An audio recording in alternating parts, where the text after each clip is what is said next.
compensation. Now, these variations are common. Some cultures focus on individualism approaches such as autonomy, individual responsibility, and individual competition. On the other hand, you have more collectivist cultures that prioritize group success, harmony, or overall community for motivational aspects. There's also variations in what's known as uncertainty avoidance, depending on the region as well. So, utilizing Japan as an example, again, there's a much greater expectation of clear structures and predictability. They have kind of a high rate of uncertainty avoidance, which means they want something that's going to be consistent. It's not common to go from one job to another in Japan. It's very common for someone to start a job and then stay there for 50 years and spend their whole life working for that one company. Now, on the other side, here in the U.S., there's a greater acceptance of uncertainty. Innovation, change, and the entrepreneurial spirit are kind of key aspects of our motivational culture.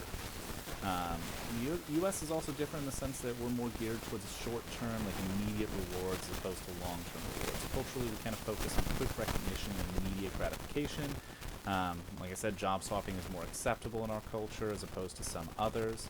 The differences don't really stop there, though. So some cultures take a much greater priority towards family balance.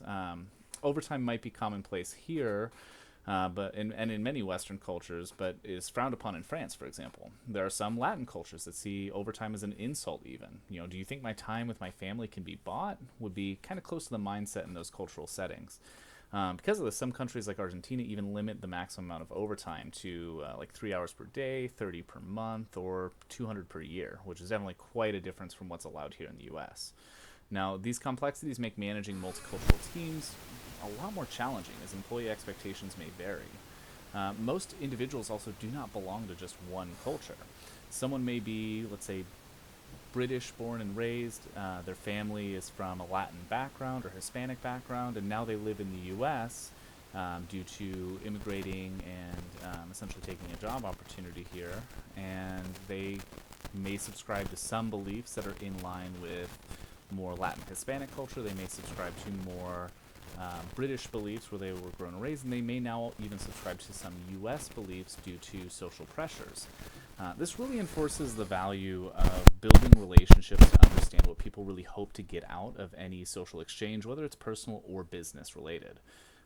So that kind of just gives a very quick look at some of the complexities when it comes to multicultural motivation.